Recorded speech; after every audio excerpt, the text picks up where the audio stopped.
We're joined now by the head coach at Wichita State, Greg Marshall. And Greg, what was it like for you as you watched that lead start to shrink against Ohio State Saturday?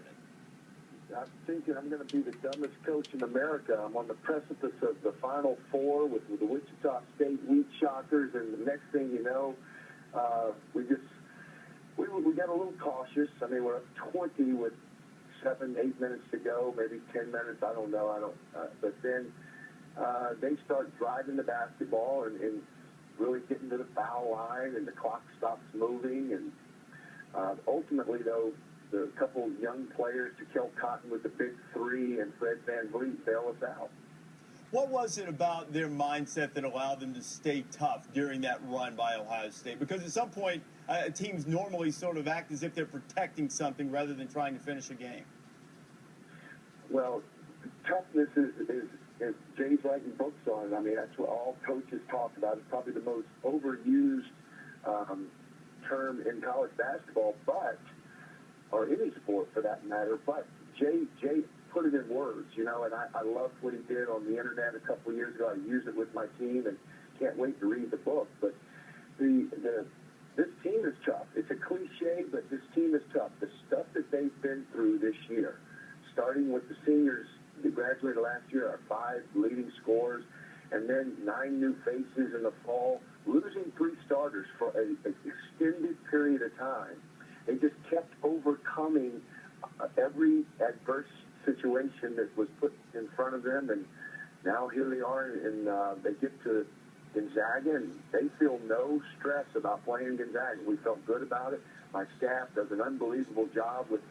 We actually changed the way we defended the ball screens against LaSalle and Ohio State with Kraft, and we call it shadowing instead of a hard hedge. We were a soft shadow at the point of the screen and going under and making those guys shoot pull-ups. They want to shoot threes or get to the rim, and worked really well against both games in L.A. Now that you've been able to establish this playing angry mantra and it's worked so well for you, what's the most important thing that you'll have to do between now and the national semifinal game on Saturday? Well, first thing we've got to do is get some rest. We got back at 5 a.m. this morning, and today's certainly a day off, and we're going to watch the game. Everyone's instructed to watch the game, and we'll do a piece on CBS. Malcolm's coming over to the house tonight, and there's going to be a satellite truck out in front. My neighbors are going to think what's going on. The marshal's moving. And then we're just going to prepare for Duke or Louisville, just like we prepare for these other games. Obviously, great teams at this stage of the tournament. You don't get any free passes to the next round, and we understand that the stakes are higher. The teams are probably continually better, and we'll have to raise our game. But we were up 20 against Ohio State until it became just a kind of a desperation drive and kick game for them, and it was no longer just the first 3 quarters. It became, we got to score in a hurry, and we didn't do very well in that situation. But again, since 1979, the last time a 9 seed was the last time a Valley team was involved too, and that was Larry Bird and Indiana State. And they got to the championship game before they ran into Magic. On the terms of comparing teams in talent, last year your team was highly regarded, as it was this year for much of the year, particularly before the injuries. How do you compare where this team is in terms of talent versus last year's team? Well, I'll be honest with you, Reese. I think the last 2 years, the team that was a 5 seed before getting VCU as a 12 and losing on a 1-possession game in the first round last year, and the team before that won the NIT, Jay saw us back in the very beginning of the year against Connecticut, and I'm telling you, we should have won that game. And I'm not going to get into the reasons why, but we didn't win the game. And we didn't win the game, and then we lost a couple games that we should have won down the stretch, and we were relegated to the NIT. And we ended up winning the NIT, the 5 games, by an average of 16 points. And that team was good enough to make a run in the NCAA tournament as well. Both of those teams prior were better offensively than this team. But this team has the defensive toughness and the presence. Paul Hall blocked 6 shots last night. Malcolm Armstead, who you mentioned. Ohio State just kept, craft is so good on the ball, and they want to come out and guard you in the entire half court. I mean, they don't sit back at the NBA three-point line and say, okay, we're going to wait until you come to the scoring area. They want to pressure you the entire half court, and that's great because we would just come up and set a ball screen about 30 feet from the basket, and now Malcolm Armstead's heading downhill against a big guy, and that's advantage Shockers. Greg, we congratulate you. And listen, I've been around enough coaches to know that this is going to fall on deaf ears, but let that UConn game go. You're going to the Final Four. It's all good now, right? It'll never be erased from my memory, but that's okay. You're right. We're a couple seasons removed from that. But it's hard to get in the NCAA tournament, but there's a lot of good teams that are non-BCS that can really, really perform, as Butler, VCU, George Mason, and now the Shockers have proven in the last decade. Greg, congratulations. Wish you the best of luck. Look forward to seeing you in Atlanta on Saturday.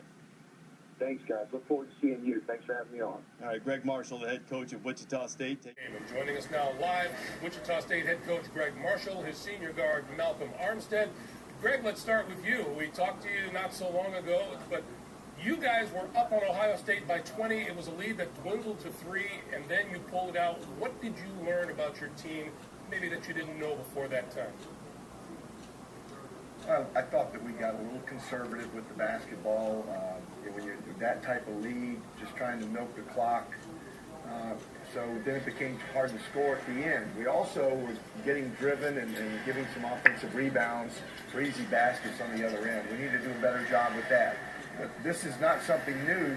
We found a way to make a play, whether it be to Kel Cotton's offensive rebound, Fred Van Vliet's great drive. We made free throws down the stretch, and we executed enough against their pressure to overcome their run and come out with a victory.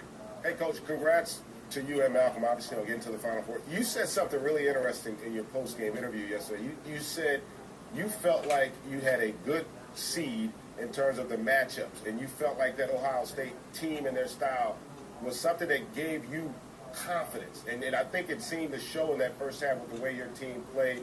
Talk about that a little bit. Well, I think they're very similar to Pitt, which was our first-round matchup. So we had those two guys. LaSalle was obviously very different, as Gonzaga was different. But I think Ohio State's a lot like Pitt. A pretty physical team.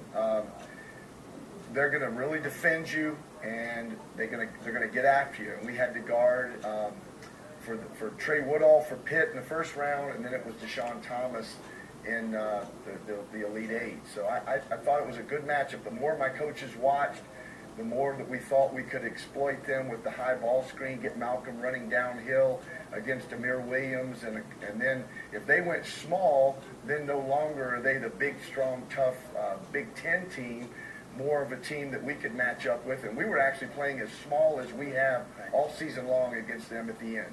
Malcolm, I got to ask you, your coach always says, play angry. Do you?